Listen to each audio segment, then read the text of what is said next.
On today's episode of Hell, we have this turn of the century Mercury series ceiling fan.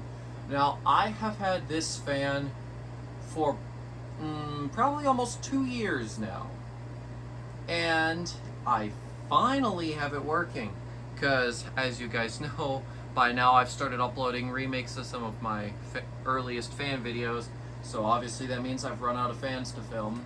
So you're probably wondering, why wasn't this up? Why wasn't it working? Well, every time I installed it, a certain part of the fan wouldn't work, or it would trip a breaker, or it would do something weird. And this morning, I had an idea. I figured I'd pull it out, reach out to a few people. I ended up talking with a retired electrician that I know, and after a couple little bouts of troubleshooting, we were able to fix it.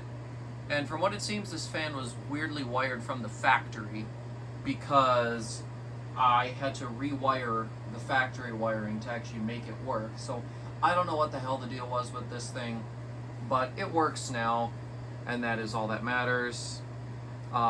It doesn't look as bad on camera, but you'll see here when I back up and pan out, this thing has a major sag problem.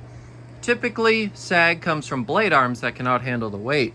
However, the blade arms aren't actually that bad. It's actually the grommets on the blades that have dry rotted so much that they're not being held properly like they should. So that is why the blades are sagging. While the blade arms do have a little bit of sag, the grommets have been taking the brunt of it, which is definitely not a bad thing. It's got a lighted housing, and this is not glass, it is plastic. The shades are glass though, and the center fob is original, the outer two I added. And I've got little night light bulbs in there, and this pull chain's gonna have to be replaced. The fan chain, I already replaced the uplight chain. I'm gonna have to replace the fan chain too, because it does not pull smooth at all. It takes lots of effort to pull. However, it still works, so for now, that's fine. We'll start here with the uplight. And obviously with the night light bulbs in it, it isn't too bright. Oh, and I don't know if I mentioned, but those blades are like a frosted plastic sort of deal. And then here is the downlight. This thing looks so cool. I absolutely love it. Well, I'll love it more once it stops sagging. And then I'll also turn this off so you can see what it looks like just with the downlight on. There you go. Now, fire it up on low.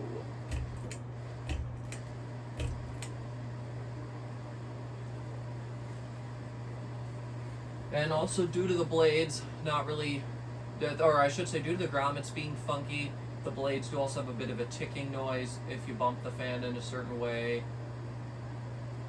It's actually relatively well balanced, which is good. The light kit's got a little bit of shake there.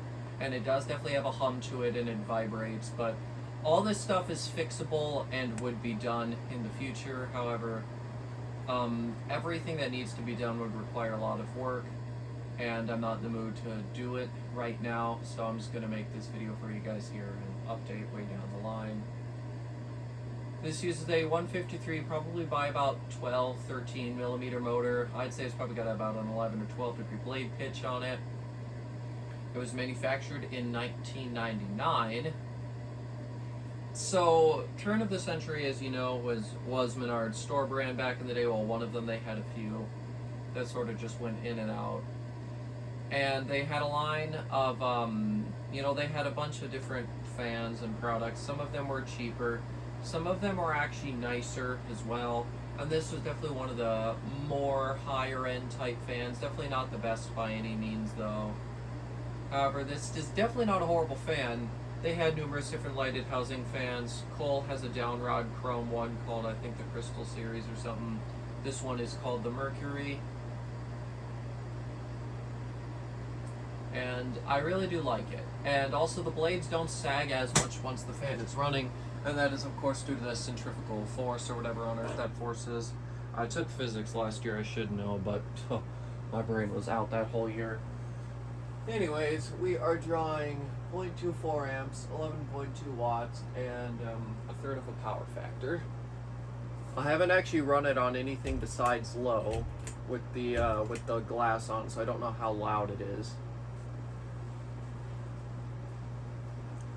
And the blades are sagging even less now.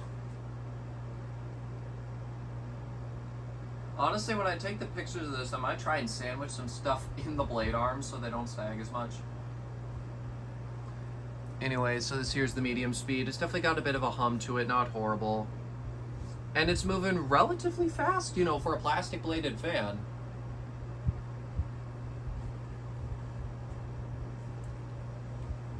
I can definitely feel it. It's no slouch.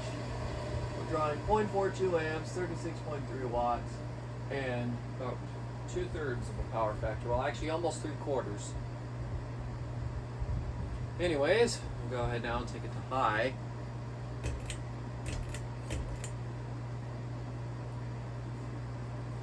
And yeah, the medium speed, well, actually all the speeds on this are surprisingly fast. And yeah, high is even faster.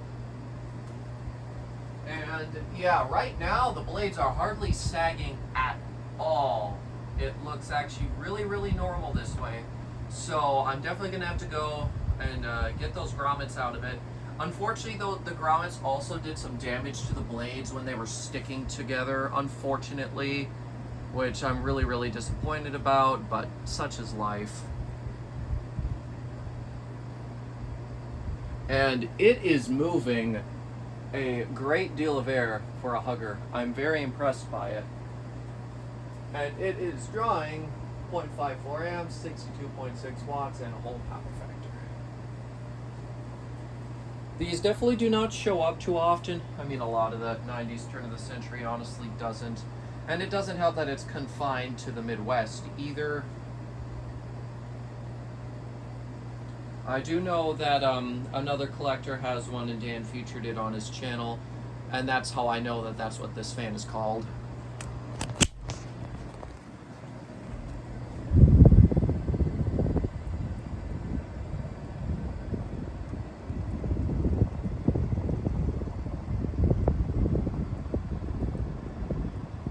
All in all, it runs way, way smoother than I expected out of it. Which means that once I replace the grommets and just do a little bit of noise isolation just for the heck of it, and maybe straighten it out because it looks a little bit crooked, I think we'll have an A1 fan. All right, let's go ahead now. I don't know what that was. Might have been the pull chain. Probably was, because that pull chain is killing itself. We'll see how long spin down is with the heavier blades. It might be a little bit longer. The bearings seem okay. I'm actually surprised it runs just fine, seeing as I got so mad at it, I purposely dropped it on the floor once. But somehow, it still works. But yeah, this fan really, really was getting me mad. I've had this thing up so many times trying to get it to work, and I've only finally cracked it thanks to the electrician friend. But yeah, it was ridiculous. Absolutely ridiculous. And I don't know if I mentioned, but it did actually trip a breaker once. So, yeah, it was a pain in the butt. I thought maybe some of the sockets or something would be bad, but nope. All I had to do is just go inside. Now, what's interesting is both of the pull chains inside of the switch housing, the L or the, or you know, the input, depending on which pull chain we're talking about here, they both come from the neutral wires, the big thing of neutrals, which is really interesting. And as soon as I removed the uplight pull chain from the neutrals and put it on with the hot wire that also is attached to the light kit, then I got the uplight to work again. So yeah, really stupid design. I don't know what they were thinking when they made this in the factory, but factories can get by tons of common electrical codes that wouldn't make any sense. They're just trying to get it UL listed. As long as it meets UL requirements, then it's okay. So definitely they do some interesting things that aren't normal, and that is probably why this thing is so weird. So anyways, with that, I'm going to go ahead and end this video here.